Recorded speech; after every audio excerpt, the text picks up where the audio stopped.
오늘은 맥주 감사 주일입니다. 성삼위 하나님께서 임재하시는 이 시간, 영과 진리로 하나님 옆에 예배로 나아갑니다.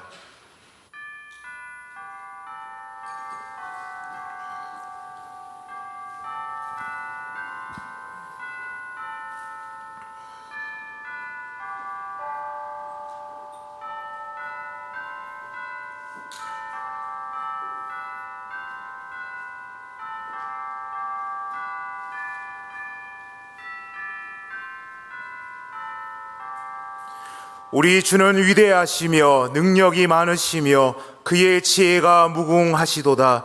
감사함으로 여호와께 노래하며 수금으로 하나님께 찬양할지어다. 하나님은 영이시니 예배하는 자가 영과 진리로 예배할지니라. 아멘.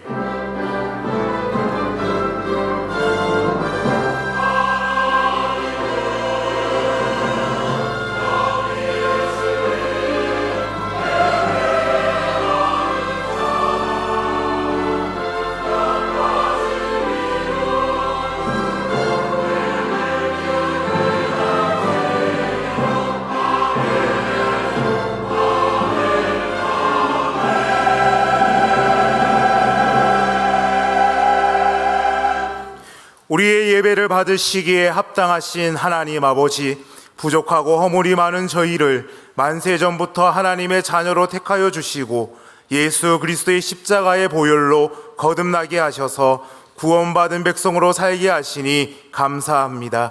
그 크신 하나님의 사랑 안에 평안히 살던 저희가 오늘 거룩하고 복된 맥주감사주일을 맞이하여 성전을 찾아왔습니다. 거룩하신 삼위일체 하나님께서 자정하여 계신 이 예배의 자리에서 저희는 마음껏 찬송하며 기도하며 말씀을 들으며 은혜의 생수를 흡족하게 마시기를 원합니다. 마음과 뜻과 정성을 다하여 드리는 이 예배를 기쁘게 받아 주옵소서. 예수 그리스도의 이름으로 기원하옵나이다. 아멘.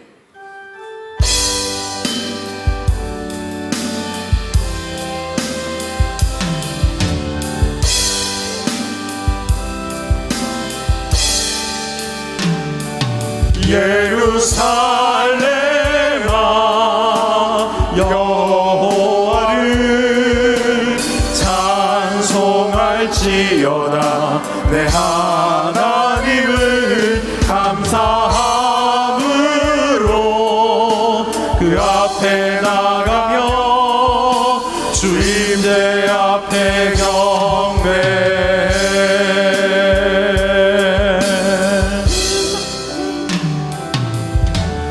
그가 구름으로 하늘을 덮으시며 땅을 위하여 비 준비하시니 그가 구름으로 하늘을 덮으시며 땅을 위하여 비 준비하시니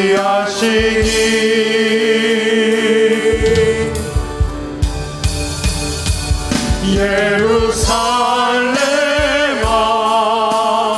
여호와를 찬송할지어다.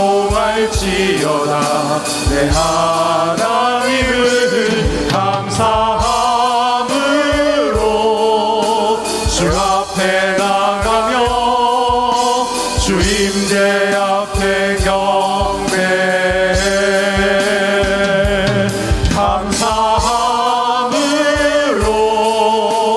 그 앞에 나가며 주의 앞에 경배.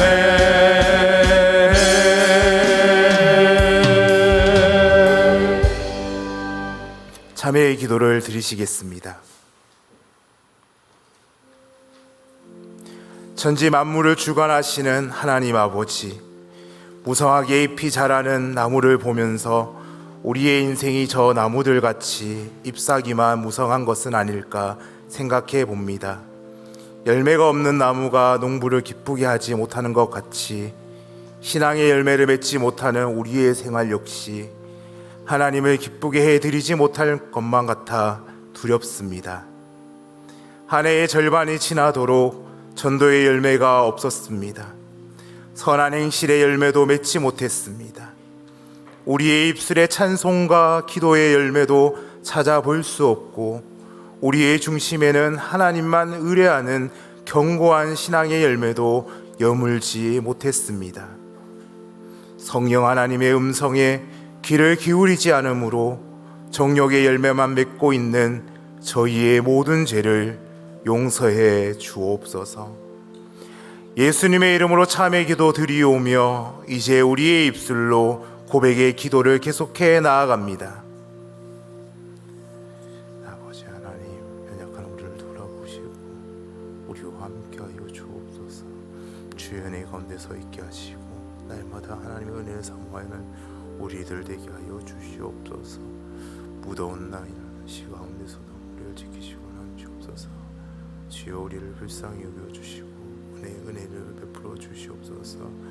주 예수 그리스도 하나님의 아들이시여 주인된 우리를 불쌍히 여겨주옵소서. 하나님이 함께하여 주옵소서. 여호와는 자기를 경외하는 자들과 그의 인자하심을 바라는 자들을 기뻐하시도다. 아멘. 나는 전능하신 아버지 하나님, 천지의 창조주를 믿습니다. 나는 그의 유일하신 아들 우리 주 예수 그리스도를 믿습니다. 그는 성령으로 잉태되어 동정녀 마리아에서 나시고 본디오 빌라도에게 고난을 받아 십자가에 못 박혀 죽으시고 장사된 지 사흘 만에 죽은 자 가운데서 다시 살아나셨으며 하늘에 오르시어 전능하신 아버지 하나님 우편에 앉아 계시다가 거기로부터 살아있는 자와 죽은 자를 심판하러 오십니다. 나는 성령을 믿으며 거룩한 공교회와 성도의 교제와 죄를 용서받는 것과 몸의 부활과 영생을 믿습니다. 아멘.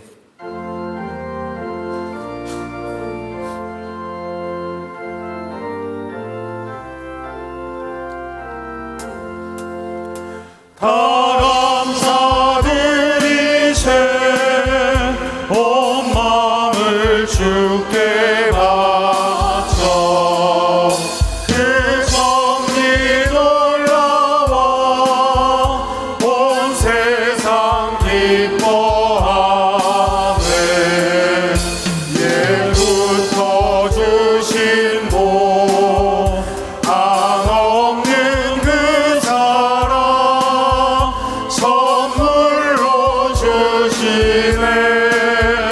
이제와 영원히 사랑의 하나님 언제나 함께 계셔.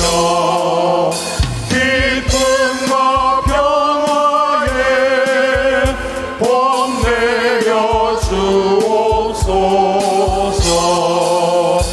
온갖 병들 때 은혜로 지키사 이 세상 안에서 구하여 주소서.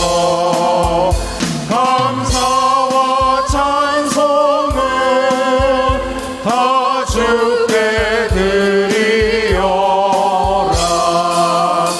저 높은 곳에서 다스리시는 주님, 영원한 하나님 다 경배하여라.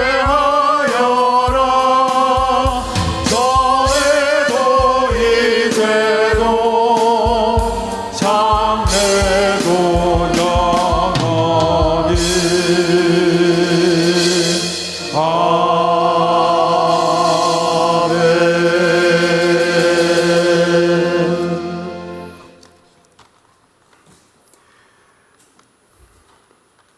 사랑의 하나님, 지나온 전반기 동안 저희들을 지켜 주시고 무더운 이 계절 또한 저희들 건강 지켜 주심을 감사드립니다.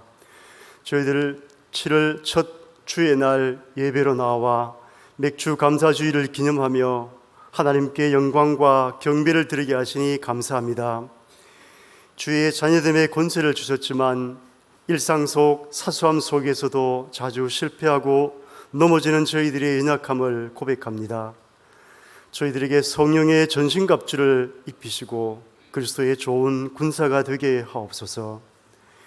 야곱에게 내가 너를 지명하여 불렀나니 너는 내 것이라 하신 말씀에 우리도 아멘으로 화답하고 믿음으로 예배에 참여한 우리 모두 하나님의 백성됨을 확증하는 시간이 되게 하옵소서. 이 말세의 시대를 살아가는 저희 대봉의 모든 성도들 그리스도의 보혈의 능력과 존귀로 옷을 입혀주시고 성령 충만케 하옵소서. 대봉교회가 오직 주님이 참 주인인 교회가 되게 하옵소서. 모든 성도들의 마음에 그리스도의 마음을 담아 주셔서 초대교회와 같은 사랑과 기도의 능력이 살아있는 교회가 되게 하옵소서. 그래서 하나님의 사랑을 세상에 나타내어 이웃과 세상을 살리는 축복의 통로가 되게 하옵소서. 구원의 은혜를 알기 위해 혹은 낙담했던 마음이 주님을 새롭게 만나고자 대봉교회에 나온 새 성도들의 마음을 붙잡아 주시옵소서. 성령님 임재해 주셔서 이들의 마음을 만져주시고 구원의 기쁨을 얻게 하옵소서. 믿음이 그리스도의 장성한 분량이 충만한 데까지 이르러 교회의 좋은 지체로서의 역할을 잘 감당하게 하옵소서. 신앙의 훈련을 위해 교회 학교가 여름 수련회를, 청년부는 몽골 단기 선교회와 수련회를 준비하고 있습니다. 준비하고 진행하는 모든 이들과 모든 일정 가운데 은혜로 채워 주시옵소서. 훈련을 통해 믿음이 자라나고 하나님을 새롭게 만나 하나님 안에서 새로운 비전을 찾게 하시옵소서. 다니엘과 친구들처럼 시험 속에서도 승리할 수 있는 믿음을 키워가는 은혜의 시간이 되게 인도해 주시옵소서. 주의 백성을 눈동자같이 지키시는 하나님, 전쟁과 재난 가운데 있는 주의 백성들을 긍휼히 여겨 주시옵소서. 속히 전쟁을 그치게 하시고 재난 가운데서 주의 팔을 펴사 안보해 주시옵소서.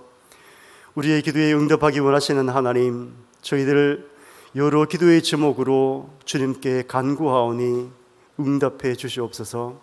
특별히 병상에서 눈물로 기도하는 성도들의 기도를 히스기야의 기도 응답처럼 급히 들어주시옵소서.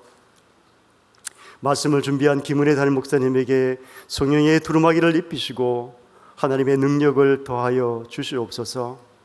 또한 목회 가운데도 겸손과 온유함에 담대한 리더십과 지혜를 더해 주시오 하나님을 기쁘시게 하는 목회를 하게 하옵소서. 저희들 말씀을 들을 때 마음문이 열리고 말씀 가운데 역사하시는 하나님을 새롭게 만나는 은혜의 시간이 되게 하옵소서. 대봉 공동체를 섬기는 모든 교육자들과 봉사자들이 주님의 마음으로 피차 섬기며 주의 일꾼으로 기쁨을 누리게 하옵소서. 열방 가운데 헌신하는 선교사들과 그 동역자들에게 성령님 동행해 주시고 하늘의 복을 내려 주셔서 풍성하고 아름다운 열매 맺게 하옵소서. 찬양 가운데 역사하시는 하나님, 시온 찬양대가 전심으로 영광의 하나님을 찬양하며 입술의 열매를 드리오니 연락하여 주시옵소서. 저희들 아멘으로 화답할 때 슬픈 마음과 근심이 사라지고 하나님의 임재를 경험해 상처받은 마음과 질병이 치유되는 역사가 있게 하옵소서. 우리의 힘이시고 구원자이신 예수 그리스도의 이름으로 기도합니다. 아멘.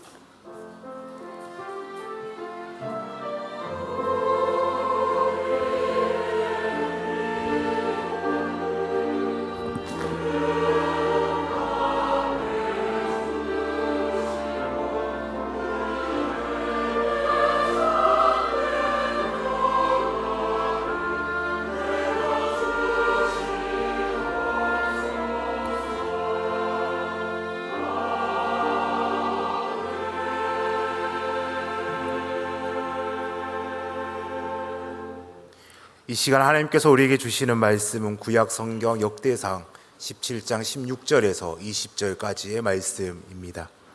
구약 성경 역대상 17장 16절에서 20절까지의 말씀입니다. 하나님의 말씀을 봉독할 때에 경청하시기 바랍니다. 다윗 왕이 여호와 앞에 들어가 앉아서 이르되 여호와 하나님이여 나는 누구이오며 내 집은 무엇이기에 나에게 이에 이르게 하셨나이까. 하나님이여 주께서 이것을 오히려 작게 여기시고 또 종의 집에 대하여 먼 장래까지 말씀하셨사오니 여호와 하나님이여 나를 존귀한 자들같이 여기셨나이다. 주께서 주의 종에게 베푸신 영예에 대하여 이 다윗이 다시 주께 무슨 말을 하오리이까. 주께서는 주의 종을 아시나이다. 여호와여 주께서 주의 종을 위하여 주의 뜻대로 이 모든 큰 일을 행하사 이 모든 큰 일을 알게 하셨나이다. 여호와여 우리 귀로 들은 대로는 주와 같은 이가 없고 주 외에는 하나님이 없나이다. 아멘. 이 말씀을 통하여 은혜 주실 줄 믿습니다.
아멘. 네, 우리의 삶에 동행하시고 인도하신 하나님의 이름, 주님의 이름을 찬양합니다. 우리 귀한 찬양 감사합니다. 네, 찬양으로 큰 은혜를 받았습니다. 네, 오늘 예배하러 오신 모든 성도님들을 환영합니다. 주님의 이름이, 주님의 영광이 우리의 예배 가운데 높여지기를 원합니다. 우리 모든 성도들 가운데 하나님께서 주시는 평강이 늘 함께 하시기를 바랍니다. 우리 옆사람 인사하면 좋겠습니다. 잘 오셨습니다. 하나님 은혜가 함께 하시기를 바랍니다. 네, 오늘은 맥주감사주일로 보내고 있습니다. 특별히 이 맥주감사주일은요, 오늘 우리에게는, 우리 현대교회에게는 상반기 동안 함께 하신 하나님의 은혜에 감사함으로 우리가 감사절기를 지킵니다. 성경에서는 구약 성경의 이스라엘 백성이 지킨 감사의 절기입니다.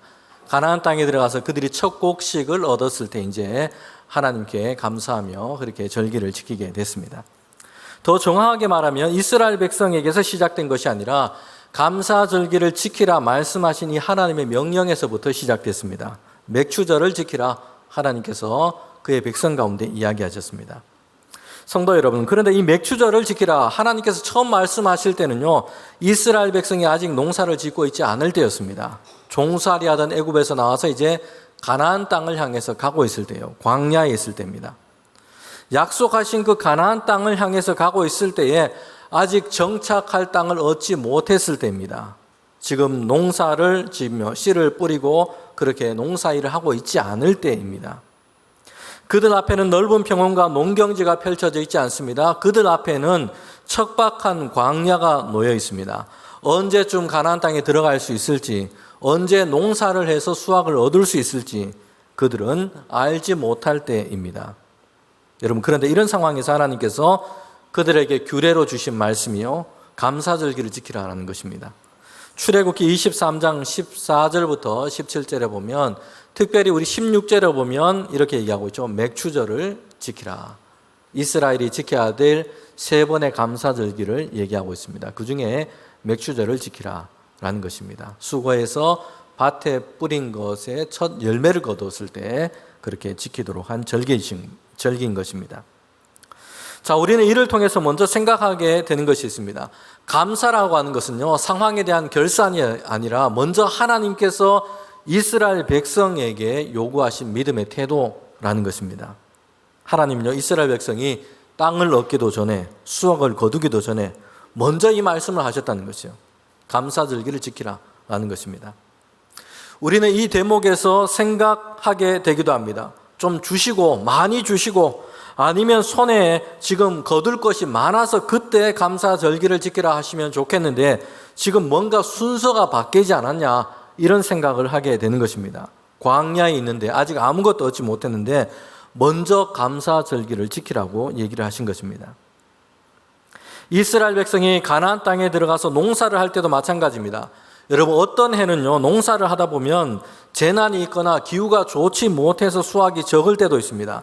여러분, 그럴 때는 야, 감사절기 안 지켜도 돼, 이렇게 얘기하지 않으시고요, 수확이 얼마 이상 될 때만 하면 된다, 이런 조건도 없습니다. 때가 되면 그 감사절기를 지키라는 것이요, 수확이 많든지 적든지 그것으로 감사의 절기를 지키라고 말씀을 하신 것입니다. 이것은, 감사라고 하는 것은요, 수확의 양에 따라서 이것을 보고 결정하는 그 결과가 아닙니다. 하나님의 백성에게 먼저 요구하신 믿음과 삶의 태도인 것입니다. 생활의 형편, 삶의 조건을 보고 손익분기점에 이걸 따져서 감사를 할지 안 할지 결정하는 것이 아니고요, 하나님의 말씀은 먼저 어떤 상황 가운데서도 감사하는 사람, 감사할 준비가 되어 있는 사람, 그런 사람이 되라라고 하나님의 백성에게 말씀하신 것입니다. 감사는요, 선한 길로 인도하시고 우리의 삶을 책임져 주시는 하나님, 그 하나님을 향한 이 믿음의 태도에서부터 나오는 것입니다. 사랑하는 성도 여러분, 우리는 바울에게서 이런 감사의 태도, 감사의 모습을 잘 볼 수가 있습니다. 바울은 하나님의 뜻 세 가지를 얘기했는데 우리가 너무 잘 알고 암송하는 말씀이기도 합니다. 항상 기뻐하라, 쉬지 말고 기도하라, 범사에 감사하라. 이것이 그리스도 예수 안에서 너희를 향하신 하나님의 뜻이니라. 여기다 보면 범사에 감사해라, 이게 하나님의 뜻이라고 말씀을 하고 있습니다. 범사에 감사하라는 것은요, 모든 일에 감사하는 것입니다. 무슨 일이든 감사하는 것입니다. 어떤 일이든지 다 감사하라라는 말씀이에요. 어떻게 보면 이 말씀은요, 우리에게 좀 너무 무리한 것을, 가혹한 것을 요구하는 것처럼 그렇게 느껴지기도 합니다. 오늘 우리가 맥주 감사주의를 보내고 있습니다. 상반기를 보내면서 지금 감사의 절기를 지키고 있습니다. 그런데 우리 성도들 중에는요, 제가 그 형편을 아는데 감사는커녕 지금 하나님 앞에서 탄식을 해도 시원치 않을 분들도 계시다는 것이요. 갑작스럽게 어려운 병으로 인해서 어려움, 그 실망스러움, 힘든 일을 만나고 있기도 합니다. 자녀 문제 때문에 몇 해 동안 그렇게 간절하게 마음을 쓰고 기도하고 있는데 별로 바뀌지가 않고 있어요. 사업이 너무 어려운데 문을 닫기도 그렇고 계속해서 하자니 좋아질 것 같지도 않고요, 이러지도 못하고 저러지도 못하고 한숨만 쉬고 있기도 합니다. 이런 성도들에게 제가 인간적으로는 감히 감사에 대해서 사실 말하기가 어렵다는 것이요. 감사라고 하는 것이 너무 무리하고 무례한 요구처럼 느껴집니다. 그런데 우리는 오늘 하나님의 말씀을 통해서 보게 됩니다. 우리 모두를 향한 하나님의 말씀, 하나님의 뜻은 분명합니다. 그래서 하나님의 말씀으로 선포하고 이렇게 말할 수밖에 없습니다. 그러나 모든 일에, 어떤 일에, 그 모든 일에도 감사하십시오. 감사함을 잊지 마십시오. 이것이 하나님의 뜻입니다. 아멘. 사도 바울은요, 항상 기뻐하고 쉬지 말고 기도하고 범사에 감사하라 라고 말합니다. 이것이 하나님의 뜻이라고 얘기했습니다. 그러면서 거기에 빼놓을 수 없는 아주 강조하고 있는 것이 있습니다. 그리스도 예수 안에서 하나님의 뜻이라고 말씀합니다. 범사의 모든 일에 감사하는 것은요, 그 사람이 그리스도 안에 있을 때에 하나님께서 우리에게 주시는 것입니다. 그리스도 안에 있을 때에 우리에게 가능하게 되는 이야기입니다. 사람이 어떻게 맨날 좋은 일만 만나고 맨날 그렇게 기쁜 좋은 일만 그렇게 만나겠습니까? 그렇지를 못합니다. 또 맑은 날만 있으면 좋겠지만 맑은 날만 있으면 사막이 되어버린다, 이런 속담도 있지 않습니까? 그처럼 사람의 삶은요, 어려움도 있고 힘든 일도 있습니다. 시련도 있기 마련입니다. 그런데 하나님의 말씀은 좋은 일만 있기 때문에, 즐거운 일만 있기 때문에 감사할 수 있다라는 것이 아니에요. 모든 일에 감사하라 라고 말씀을 했습니다. 그 사람이 그리스도 예수 안에 있을 때에, 주님 안에 있을 때에 감사할 수 있다고 말하고 있습니다. 여러분, 그런 의미에서 오늘 우리가 감사주의를 보내고 있는데, 여러분, 우리에게는 감사함이 있습니까? 아니면 감사함을 잃어버리고 있지는 않습니까? 혹시 우리에게 감사함이 없다면, 감사함을 잃어버리고 있다면 형편이 좋지 못해서이기보다는요, 오늘 하나님의 우리에게 주신 이 말씀의 관점으로 본다면 지금 우리가 주님 안에 온전하게 있지 못하기 때문일 겁니다. 어떤 상황 속에서도 주님, 예수님 안에서 우리의 삶을 맡기고 하나님 안에서 평강 얻기를 원할 때에 여러분, 감사하는 삶이 우리에게 회복될 줄 믿습니다. 범사에 감사하라, 이 말씀을 전하고 있는 이 바울은요, 그냥 말로서만 그렇게 하고 있는 것이 아니라 바울 자신이 그렇게 전한 말씀처럼 감사함의 삶을 살아갔다는 것입니다.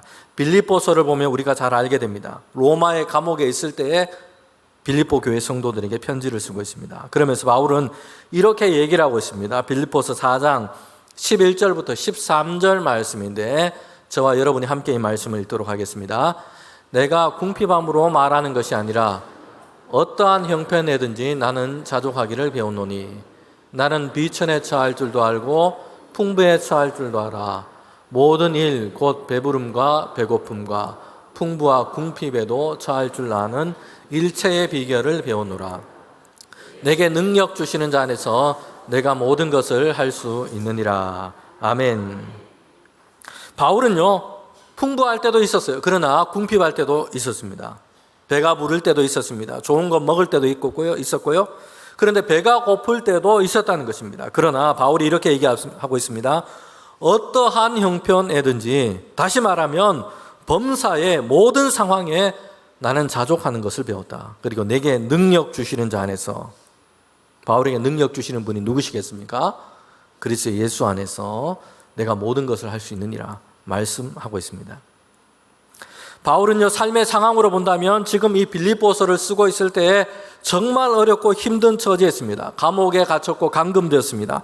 고초가 심합니다. 언제 처형을 당할지도 모릅니다. 그런데 빌립보서를 보면 바울이 가장 많이 말하고 있는 말이 있습니다. 그것은 뭐냐면요, 기쁨, 평강, 평안이라는 것이요. 역설적입니다. 바울은요, 능력 주시는 자 그리스도 예수 안에 있기 때문입니다. 감사의 절기를 지키라, 우리가 두 번째로 생각할 것은요, 바울의 이 신앙의 고백을 보면서 우리가 생각하게 됩니다. 우리가 주목할 것은, 감사는 우리의 욕망, 우리의 욕심의 만족에서부터 나오는 것이 아닙니다. 하나님 안에서 자족함에서부터 온다는 것입니다.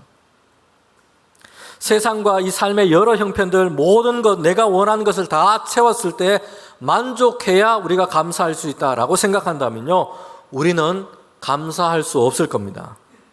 오늘 우리 성도들은요, 끝없이 만족을 채우려 하기보다는 자족함을, 그리스도 안에서 우리는 자족함을 먼저 배워가야 합니다. 내 욕심을 가득 채울 수 있는 그 만족이 아니라 하나님의 돌보심을 믿기에 우리는 자족할 수 있는 것이 필요합니다. 우리가 감사와 기쁨을 잃어버리는 중요한 이유 중에 한 가지가 있다면요, 그것은 나의 만족을 목표로 하고 있기 때문입니다. 여러분, 그런데 문제는요, 그럴수록 사람은 자기 욕심에 이끌린다는 것입니다. 그리고 만족을 모르게 된다는 것이요. 계속 원하는 것이 늘어납니다. 더 많이 가진 사람, 더 좋은 것을 가진 사람이 자꾸 눈에 들어옵니다. 비교하게 됩니다. 그래서 밑 빠진 물독처럼 되어간다는 것이에요. 전도서 6장 7절부터 9절에 보면요, 처음에 7절에 이렇게 시작을 하고 있어요. 사람의 수고는 다 자기의 입을 위함이니 그 식욕은 채울 수 없느니라. 비유적으로 얘기하고 있죠. 사람은요, 그 욕망을 채우려고 하지만 채워지지 않는다는 것입니다. 계속 그 욕망은 커져가기 때문입니다. 그래서 그 욕망을 채우려고 하는 그 수고는요, 결국은 바람을 잡는 것과 같은 헛된 것이 되고 말 것이다 라고 얘기합니다. 사람이 그의 욕심을 채우려 간다면 채워지지 않습니다. 만족을 몰라요. 그래서 그 욕망을 채우려고 계속 수고하지만 바람을 잡는 것과 같다라고 말씀을 하고 있습니다. 그래서 디모데전서 6장 6절부터 9절에 보면 이렇게 말씀합니다. 그러나 자족하는 마음이 있으면 경건은 큰 유익이 되느니라. 우리가 세상에 아무것도 가지고 온 것이 없음에 또한 아무것도 가지고 가지 못하리니 우리가 먹을 것과 입을 것이 있은즉 족한 줄로 알 것이니라. 부하려고 하는 자들은 시험과 올무와 여러 가지 어리석고 해로운 욕심에 떨어지나니 곧 사람으로 파멸과 멸망에 빠지게 하는 것이라. 아멘. 자족함을 아는 것, 하나님의 은혜 안에서, 그리스도 안에서 우리가 감사함으로 나가는 길입니다. 그것은 경건과 범사에 유익이 됩니다. 자족함이 없이 욕심에 이끌리면요, 오히려 그것이 죄와 패망에 그렇게 올무가 되고 맙니다. 맥추절에 대한 하나님의 이 명령은요, 땅을 주시기도 전에, 수확을 주시기도 전이었습니다.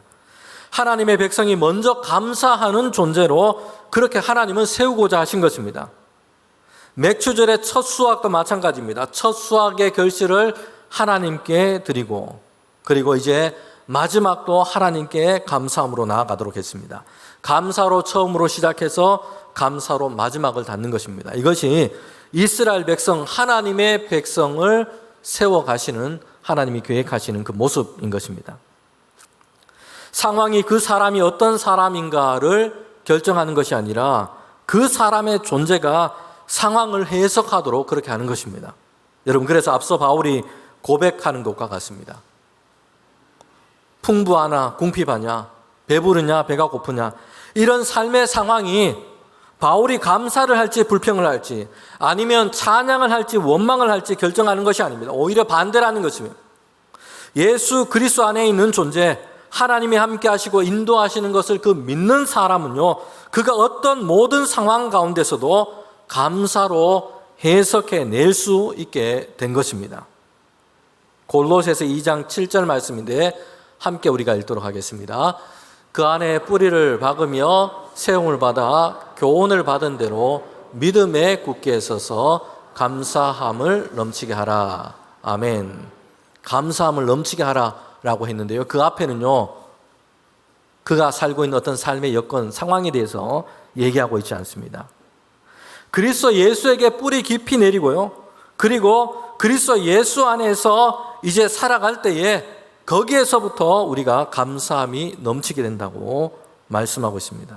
많이 가진 부자라서 감사할 수 있는 게 아니고요, 삶의 어려움이나 문제가 아무것도 없는 상태라서 감사할 수 있는 게 아닙니다. 믿음에 굳게 선 사람은 감사함이 있고 감사를 넘치게 하게 됩니다. 여러분, 오늘 우리는 본문으로 읽은 이 말씀은요, 이 다윗이 하나님께 드린 이 감사의 기도입니다. 배경을 보면 다윗은 그의 인생에 있어서 아주 정말 좋은 시간을 그가 맞게 됐습니다. 성도 여러분, 그때가 정말 여러분은 여러분의 삶 가운데 야, 내 인생에서 정말 최고의 시간이다, 최고의 전성기다 라고 말할 수 있는 때가 언제입니까? 뭐 다들 생각나는 시간이 다 있을 것인데요, 만약에 다윗에게 묻는다면 오늘 이 배경이 됐던 그 시점, 그때를 다윗은 얘기할 수도 있겠다라고 생각을 하게 됩니다. 여러분, 다윗은요 이제 이스라엘을 다스리는 왕의 자리에 올랐고요, 이스라엘 역사 가운데서 이제는 최고로 부강했던 그 시대를 지금 열고 있습니다. 다윗은요 고생과 시련도 많았습니다. 광야에서 도망하는 시간도 많았습니다. 그러나 이제는 나이가 30이 되어서 드디어 하나님께서 그에게 기름 부으신 것처럼 이스라엘의 왕이 되었고 40년 동안 이제 다스리는 그 통치가 시작이 된 것입니다. 여러분, 그러면서 다윗이 이제 주변 나라와 전쟁해서 승리를 하게 되기도 하고요, 그의 나라와 다윗의 이름이 그 힘과 명성이 그렇게 이제는 떨쳐지기 시작했습니다. 여기에 더해서 다윗이 중요한 두 가지 사건을 이제 하게 됩니다. 첫 번째는요, 다윗이 하나님의 언약궤를 이제 다윗의 성 예루살렘으로 지금 옮기는 일을 하게 되었다는 것입니다. 여러분, 하나님이 다윗을 기뻐하신다, 다윗이 하나님의 마음이 합한 사람이다, 이렇게 성경은 말씀하고 있는데요, 우리는 다윗이 하는 그 모습을 보면 아, 이래서 하나님께서 다윗을 기뻐하셨구나 짐작을 하게 됩니다. 다윗은요 많은 고생 끝에 이제는 그 시련의 시간이 지나고 이스라엘을 다스리는 왕의 자리에 올랐습니다. 올라간 지 얼마가 되지 않았을 때였습니다. 그때 다윗이 먼저 중요하게 생각하고 있는 것이 있습니다. 그것은 하나님의 언약궤를 다윗성으로 예루살렘으로 옮기는 것이었습니다. 여러분, 이전까지는요 사람들이 별로 관심이 없었어요. 하나님의 언약궤가 어디에 있는지, 어떤 상태에 있는지 관심을 별로 갖고 있지 않았다는 것이요. 이스라엘을 다스렸던 사울 왕도 마찬가지였습니다. 거기에는 관심이 없었어요. 하나님의 언약궤 앞에서 묻지 않았다, 이런 세월, 이런 시간이 많았다라고 얘기를 하고 있습니다. 그러니까 사람들은요 하나님의 말씀과 하나님의 뜻이 어디에 있는지 관심을 두지 않고 그냥 그렇게 살아가고 있었던 겁니다. 그런데 다윗은요 이제 하나님의 언약궤를 다시 그들의 삶의 중심에 예루살렘에 그렇게 옮기고자 했던 것입니다. 여러분, 이것은 대단히 중요하고 상징적인 행동입니다. 하나님과 하나님의 뜻을 이제 세워서 그는 다윗과 그의 이스라엘 나라를 지금 세워가겠다라는 것입니다. 하나님의 말씀을 그의 중심 가운데 두겠다는 것입니다. 자기 마음대로 자기 의견대로 하지 않고 하나님의 뜻을 알고 그 뜻을 따라서 이스라엘을 다스리고 이스라엘 백성을 세워가겠다라는 것입니다. 그리고 얼마 뒤에 다윗이 또 한 가지 중요한 생각을 하게 되는데요, 그것은 하나님의 성전을 짓겠다는 것이었어요. 지금 다윗은 왕이 되어서 왕궁에서 지내고 있습니다. 그런데 하나님의 언약궤는 예루살렘으로 옮겼지만 여전히 장막 안에 그렇게 있습니다. 하나님이 장막 안에 거한다, 이렇게 다윗은 생각했습니다. 그래서 하나님을 위해서 내가 성전을 짓겠다, 언약궤도 거기에 드리겠다, 이렇게 생각을 하게 된 것입니다. 여러분, 하나님이 이런 사람, 이런 다윗을 여러분 기뻐하지 않으시겠습니까? 하나님의 성전을 짓고 하나님을 위하여 내가 이것을 하겠다라고 다윗은 그렇게 생각하고 있습니다. 여러분, 지금도 교회와 교회들의 역사를 보면요, 성도들의 이런 헌신과 섬김이 다 있습니다. 자신은 좀 가난하고요, 자신은 좀 궁핍하게 지내더라도 어떻게든 주님께 드리고 주님의 일을 위해서 드리기를 즐겨하는 이런 성도들이 있습니다. 우리 교우들 중에도 보면요, 그런 교우들이 참 많습니다. 먼저 주님의 일을 생각하고 하나님께 드리기를 그렇게 힘쓰는 분들이 있습니다. 여러분, 이런 사람은요, 하나님이 그런 사람을 기뻐하십니다. 그리고 특별한 은혜와 사랑으로 대하신다는 것이요. 다윗이 그러했습니다. 비록 다윗이 하나님의 성전 짓는 그 일을 다윗에게는 허락하지 않으셨습니다. 그의 아들 솔로몬 때에 할 수 있도록 했습니다. 그런데 다윗의 이런 마음은 하나님은 너무나 기쁘시게 받으셨어요. 그리고 다윗과 그의 집이 이제는 영원토록 세워지겠다고 하나님은 그렇게 약속을 하신 것입니다. 축복을 하며 언약을 세우셨어요.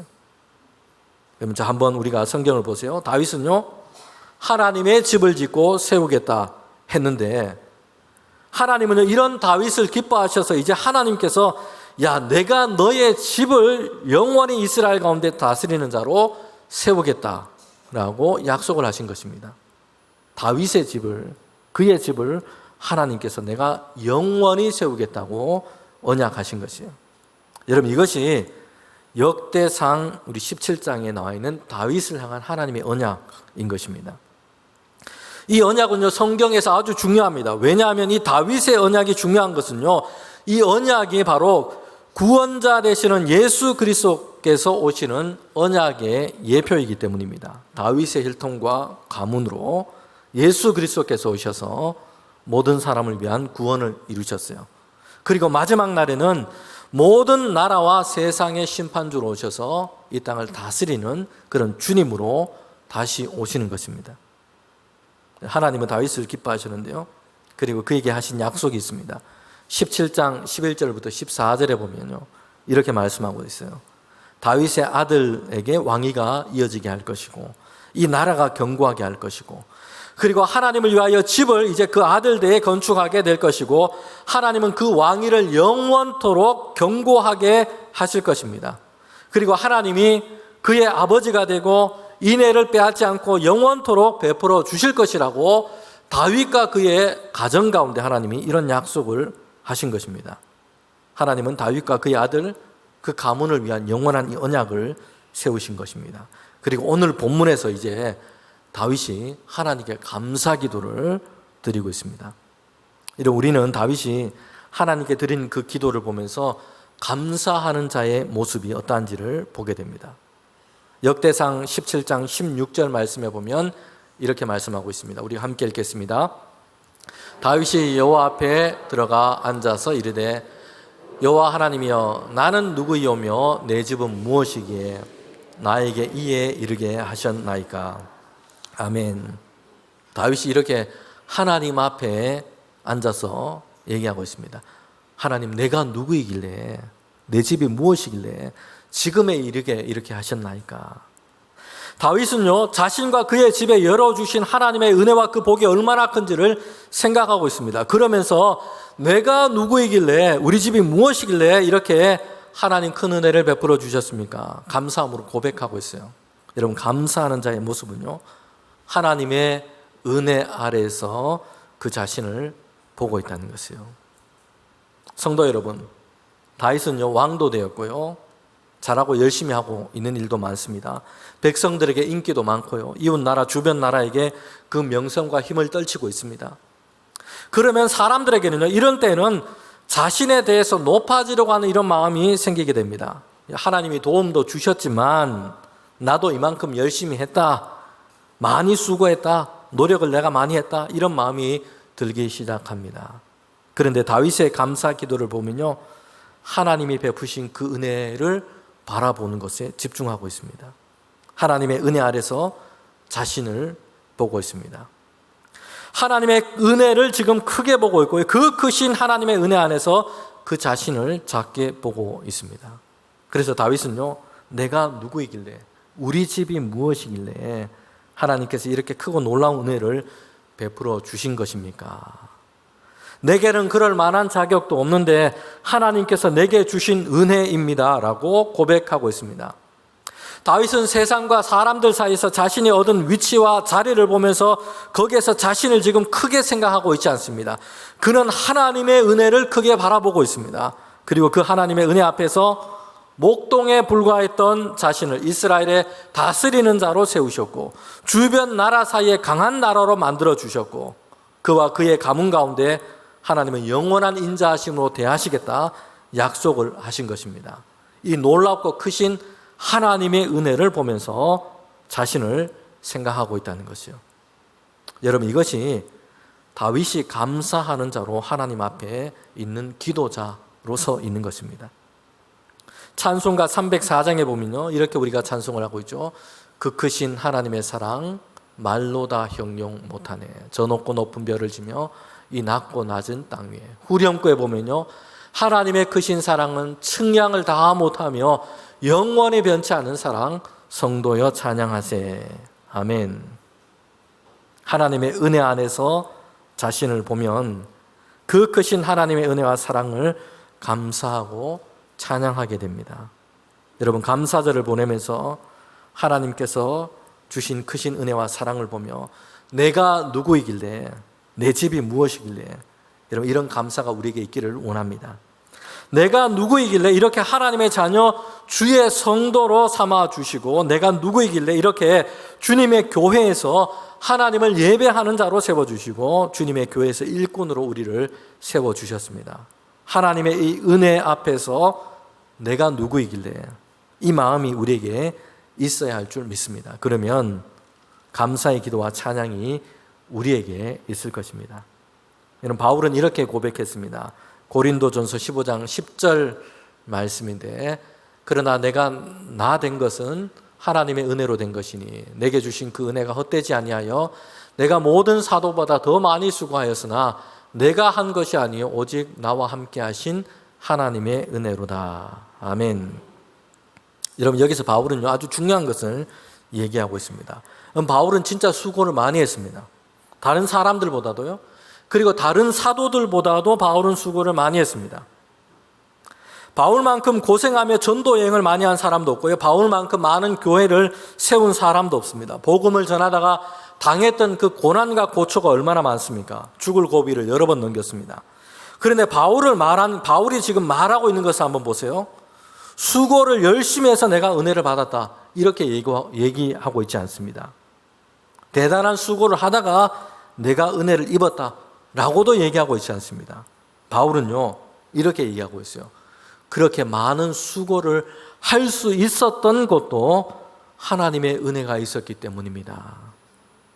하나님께로부터 받았고 지금도 날마다 내게 채워주시는, 부어주시는 그 풍성한 은혜로 인해서 내가 수고를 할 수 있었습니다. 바울에게는요 수고라고 할 수 있는 것을 조차도 하나님께서 내게 주신 은혜 때문에 내가 수고할 수 있었다고 얘기하고 있습니다. 사람들 사이에서 자신이 이룬 것과 그 수고를 보는 것이 아니라 바울은 하나님 앞에서 그 은혜를 먼저 보고 있다는 것입니다. 오늘 우리가 읽은 이 다윗의 기도도 마찬가지입니다. 자신이 가진 어떤 자격보다, 자신이 행한 그 어떤 수고보다도 비교할 수 없이 먼저 하나님의 그 크신 은혜를 보고 있습니다. 그리고 그 아래에서 자신을 보고 하나님께 감사하고 있다는 것이죠. 다윗의 기도를 보면요, 두 번째는 하나님의 은혜 안에서 되어진 그 모든 일을 보고 있다는 것입니다. 여러분, 다윗은요 그 기도를 보면 감사의 렌즈로 지금까지의 삶을 보는 해석인 것입니다. 앞서 바울이 나의 나된 것은 모두 다 하나님의 은혜입니다 라고 고백한 것처럼 다윗은 지금 이렇게 얘기하고 있습니다. 되어진 모든 일들이 하나님의 일하심 덕분입니다. 하나님의 뜻하심 속에서 이것이 다 이루어졌습니다. 다윗은요 어려운 시간을 보내고 이스라엘을 다스리는 자가 되었고요, 전쟁에서 많은 용맹스럽게 싸우기도 했습니다. 광야에서 도망하면서 인내와 또한 그렇게 그 시간을 견디기도 했습니다. 드디어 예루살렘에 입성해서 이제 왕에 오르게 되었습니다. 주변 나라들을 제압하면서 그 위세와 명성을 떨쳐가고 있습니다. 그런데 이렇게 다윗은요 하나님 앞에서 이렇게 감사 기도하고 있다는 것입니다. 역대상 17장 19절 20절 말씀인데 우리 마지막으로 함께 읽도록 하겠습니다.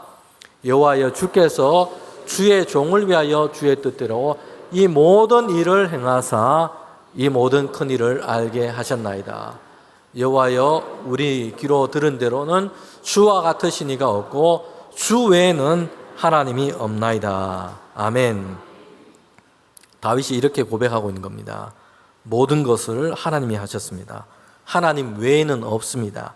하나님 덕분입니다. 여러분, 이것이 다윗의 감사입니다. 감사의 기도를 하는 다윗은요 하나님의 은혜 안에서 모든 일을 다 보고 있다는 겁니다. 그리고 하나님께 감사와 영광을 올려드리고 있습니다. 다윗의 기도 그 뒷부분, 우리가 읽지 않은 그 부분을 보면요 지금까지만이 아니라 앞으로도 다윗의 가정과 그 나라가 영원히 든든하게 설 수 있는 것은 다윗 자신에게 달린 문제가 아니라 하나님의 뜻하심과 하나님의 인도하심에 달려있다고 그는 기도하고 있습니다. 하나님의 은혜 안에서 모든 일을 보는 것, 이것이 감사하는 자의 모습입니다. 여러분, 한 2주 전인데요 기독신문의 한 출판 기념회 감사 예배에 대한 그 소식이 이렇게 전해졌습니다. 첫 시집을 내고 한 40년이 지났는데 이 40년의 시간을 돌아보고 기억하며 감사하는 시간이었습니다. 그 주인공은 누구였냐면요, 송명희 시인이라고 하는 분이었습니다. 뇌성마비 장애를 앓고 있고 평생 동안 걷지 못하고 몸을 가눌 수도 없고 똑바로 말을 할 수도 없는 이런 몸으로 살아야 했습니다. 통증과 고통으로 죽고 싶기도 했지만 부모와 세상을 원망하면서 처음에는 그렇게 지냈습니다. 그리고 죽고 싶어도 그러나 몸을 제대로 움직일 수 없으니 죽을 수도 없는 비참한 자신의 상황, 그 상황을 비관하면서 그렇게 지냈습니다. 그러다가 16살에 예수님을 주님으로 영접했습니다. 주님을 만나게 됐어요. 그리고 삶이 변화되었습니다. 어느 날 내가 말하는 대로 쓰라, 주님께서 그녀에게 쓰도록 주신 시가 있습니다. 그 시가 우리가 잘 아는 찬양인데요, 나라고 하는 이 찬양입니다. 나 가진 재물 없으나, 나 남이 가진 지식 없으나, 나 남에게 있는 건강 있지 않으나. 사실 이까지는 괜찮았어요. 그렇지 않습니까? 이 시를 쓰고 있는 사람이 그렇잖아요. 재물이 없고요, 남이 가진 지식 없고 건강도 없습니다. 장애를 가지고 있습니다. 그런데 송명희 시인에게 그 다음 쓰기 어려운 고통, 그 말씀이 그에게 임한 것입니다. 나 남이 갖고 있지 않은 것 가졌으니 나 남이 보지 못한 것을 보았고 나 남이 듣지 못한 음성 들었고 나 남이 받지 못한 사랑 받았고 나 남이 모르는 것 깨달았네. 공평하신 하나님이 나 남이 가진 것 나 없지만 나 남이 없는 것을 갖게 하셨네. 그때 이 송명희 시인은요, 그때 일을 이렇게 적고 있습니다. 공평하신 하나님이 나 남이 가진 것 없지만 나 남이 없는 것 갖게 하셨네. 너무 영뚱한 말씀에 기가 막혀서 도저히 쓸 수가 없었다. 폭발하는 울음을 발산하며 소리쳤다. 아니요, 나는 못 쓰겠어요. 하나도 공평하지 않아요. 뭐가 공평해요? 내게는 아무것도 없잖아요. 하나님은 공평하지 않으세요. 치열한 공방전이 반복되었고 결국 하나님의 고집이 승리했다. 이렇게 적고 있습니다. 여러분 생각해 보면요, 누가 봐도 하나도 공평하지 않은 것처럼 보이는 인생입니다. 건강하지 못했고요, 부유하지 못했습니다. 오늘 성경에 나와 있는 다윗처럼 승승장구하고 있지도 않습니다. 공평이라는 말이 저는 맞지 않다는 것입니다. 그런데 하나님께서 알려주시고 깨닫게 하신 것이 있습니다. 그를 향한 하나님의 사랑에서는요, 전혀 덜하거나 모자람이 없다는 것입니다. 오늘 우리 중에 어려운 중에 있는 성도들도 마찬가지입니다. 우리 주 예수 그리스도 안에서 끊을 수 없는 그 사랑으로 우리를 연결하시고 소망 가운데 하나님의 은혜와 사랑을 보게 하셨습니다. 하나님의 나라를 품게 하신 것입니다. 찰스 스펄전 목사님이 감사에 대한 설교를 이렇게 하고 있습니다. 별빛에 감사하는 자에게는 달빛을 주시고 달빛에 감사하는 자에게는 햇볕을 주시고 햇빛에 감사하는 자에게는, 그럼 햇볕까지 나왔으니까 그 다음에 뭘까요?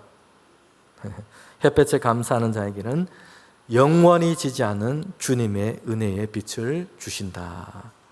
여러분, 이처럼 감사하는 이들에게 하나님은 더 좋은 것으로 우리를 채워주시고 하나님의 선한 길로 우리를 인도해 주실 줄 믿습니다. 함께 기도드리겠습니다.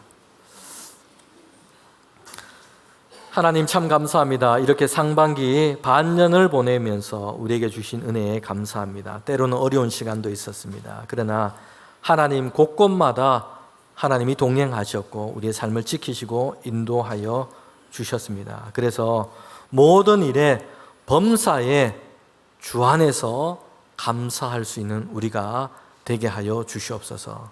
하나님의 은혜 앞에서 우리를 보게 하시고 하나님의 은혜 아래서 모든 일을 보게 하여 주옵소서. 날마다 우리에게 감사함이 넘치게 하여 주시옵소서. 예수님의 이름으로 기도합니다. 아멘.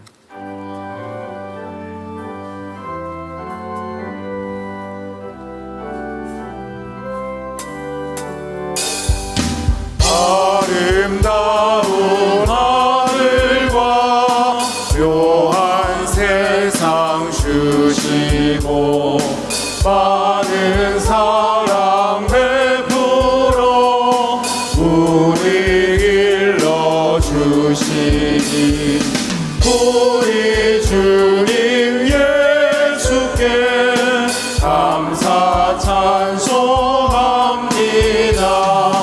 산과 들의 초목을 울창하게 하시고 달과 별의 광채를 밤에 보여주시니 우리 주님 예수께 감사 찬송합니다.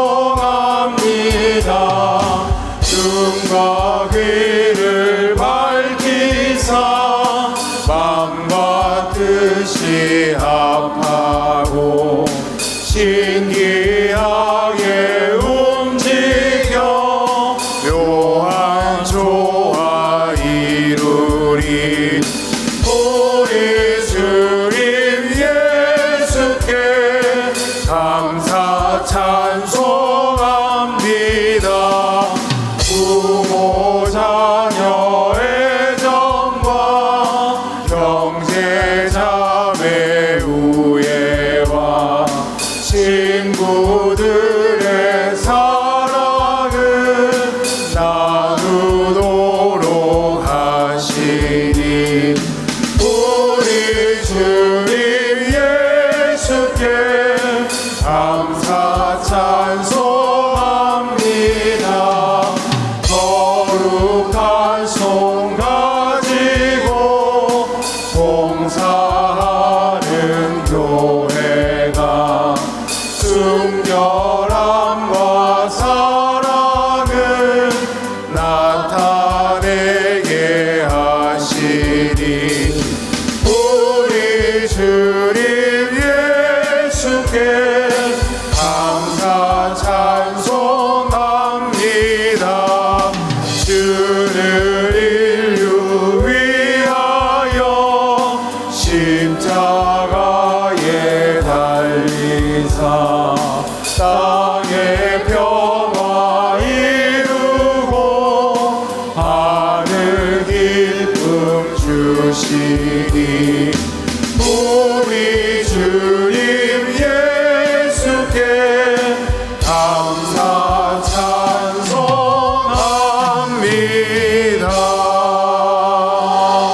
아멘.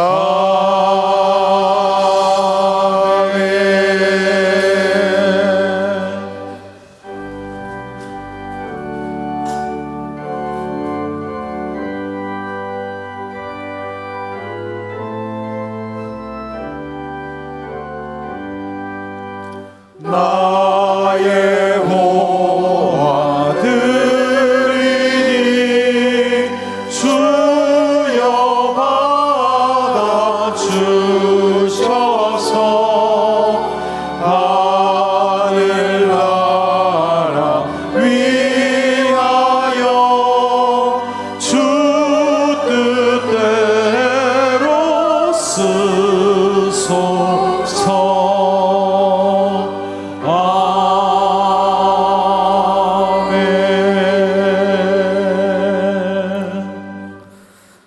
우리의 삶의 인도자가 되시는 하나님 참 감사합니다. 주님께 나와서 예배드리며 귀한 예물을 하나님께 올려드립니다.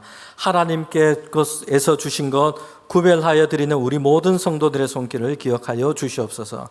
특별히 맥주 감사주의를 보내면서 하나님께 감사와 영광을 올려드립니다. 주님, 우리 모든 성도들 그 가정과 일터 가운데 하늘의 복을 더하여 주셔서 날마다 평강하게 하시고 주님 안에 믿음 위에 세워진 가정이 되게 하시고 일터마다 하나님이 주시는 형통함의 은혜를 입게 하여 주시옵소서. 하나님, 다윗에게 약속하신 것처럼 영원히 하나님의 사랑과 은혜를 우리 모든 성도들의 가정 가운데 끊이지 않게 베풀어 주시며 우리의 가정과 또한 우리의 일터를 하나님 든든하게 주님의 손으로 붙들어 주시옵소서. 이 예물이 사용되는 곳에 하나님의 뜻 가운데 사용되게 하셔서 하나님의 나라가 확장되게 하시고 그리스도의 복음과 사랑이 전파될 수 있도록 인도하여 주시옵소서.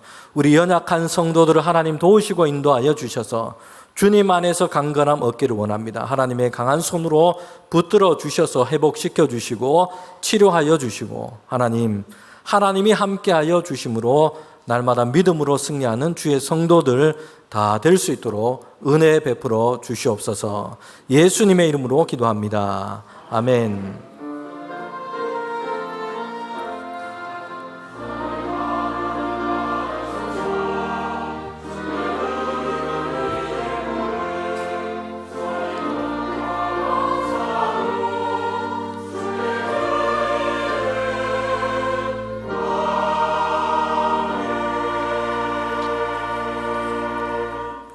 네, 우리 자리에 앉으시면 오늘 우리 이렇게 예배 드리면서 우리 등록하신 세 가족이 계십니다.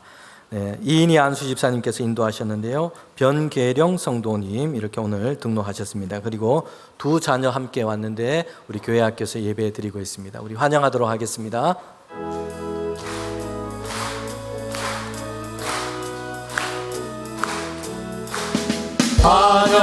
환영합니다.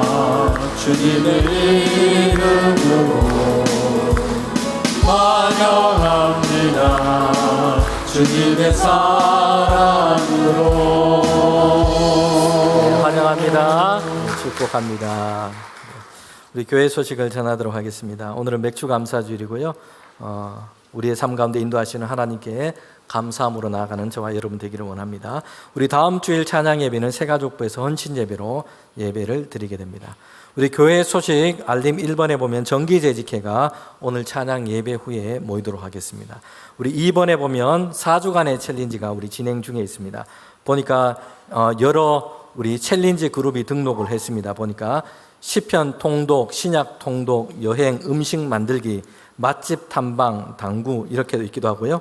또 청년부에서는 카페 탐방, 고등부 학생들은 성경 암송 우리 고등부에서 적었습니다. 그리고 청소년부에서 우리 중등부 또 고등부에서는 풋살 또 밴드 활동 이렇게 우리 그룹을 정해 놓았습니다. 그래서 여러분 1층에 게시판에 가시면 여러분이 보시고 나도 여기 좀 함께하고 싶다라는 분들은 성함을 적으시면 됩니다. 그러면 같이 이렇게 활동을 하도록 하겠습니다. 청년부 단기 선교가 7월 말에 있습니다. 몽골로 가게 되고요. 지금 오늘 교회 마당에서 소개하고 기도 편지 그렇게 나누고 있습니다. 함께 동참해 주시면 좋겠고요. 받았더라도 반갑게 좀 인사해 주시면 좋겠어요. 그냥 막 쌩쌩 지나가신 분들이 많아서 이 청년들이 마음에 상처를 받겠다 이런 생각이 들기도 합니다. 그러니까 어떻게든 가시면서 여러분 반갑게 아유 수고한다 이렇게 축복해 주시면 좋겠습니다. 네, 우리 아동 1부, 2부 성경학교가 오늘 또 다음 주말까지 해서 진행 중에 있습니다. 위에서 기도해 주시고요. 섬기는 교사 선생님들께 감사드립니다. 우리 교구 구역 사랑의 식탁 오늘은 1교구, 다음 주는 2교구, 그리고 8월 달에 3교구 이렇게 진행이 됩니다. 같이 동참하셔서 사랑의 교제를 나누시면 좋겠습니다. 교우 소식입니다. 청년부의 강현욱 군, 김별이 양 오는 토요일 날 결혼 예식이 있습니다. 그리고 표승훈 집사님, 전하성 집사님 가정 이 해외에 출국 예정입니다. 김순아 권사님 입원 중에 있습니다. 잘 쾌유할 수 있도록 기도해 주시기를 바랍니다. 네, 추가 광고가 있습니다. 우리 장례 소식입니다. 222구역 조선선 집사님의 남편 되는 조문성 집사님 어제 소천하셔서 장례 중에 있습니다. 오늘 찬양 예배 그리고 재직회 후에 우리 입관 예배로 그렇게 출발하도록 하겠습니다. 빈소는 성서에 있는 동산병원 장례식장입니다. 우리 다 일어나셔서 우리 파송의 찬양 함께 부르도록 하겠습니다.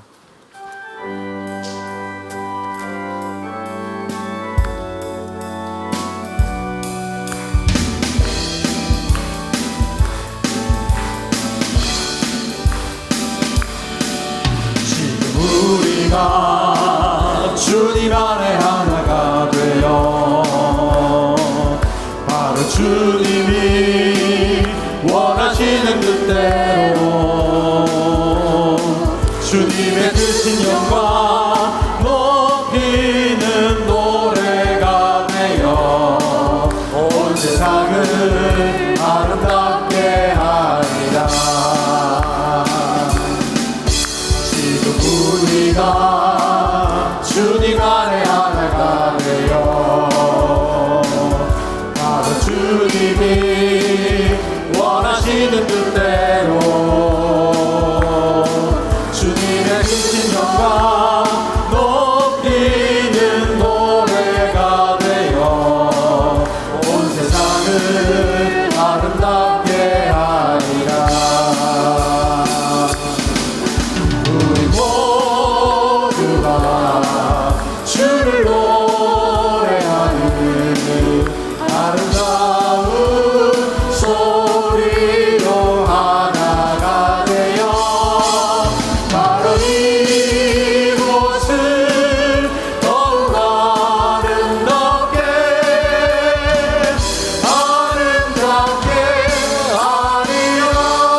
지금은 우리 주님 예수 그리스도의 은혜와 하나님의 그 크신 사랑과 성령의 교통하심이 그리스도 예수 안에서 감사함이 넘치게 하라. 하나님의 은혜 안에서 우리를 보고 하나님의 은혜 안에서 모든 일을 볼 때에 감사함이 넘침으로 날마다 주님과 동행하기를 원하는 우리 모든 주의 성도들 가운데 지금부터 영원토록 함께 하시기를 간절히 축원하옵나이다. 아멘.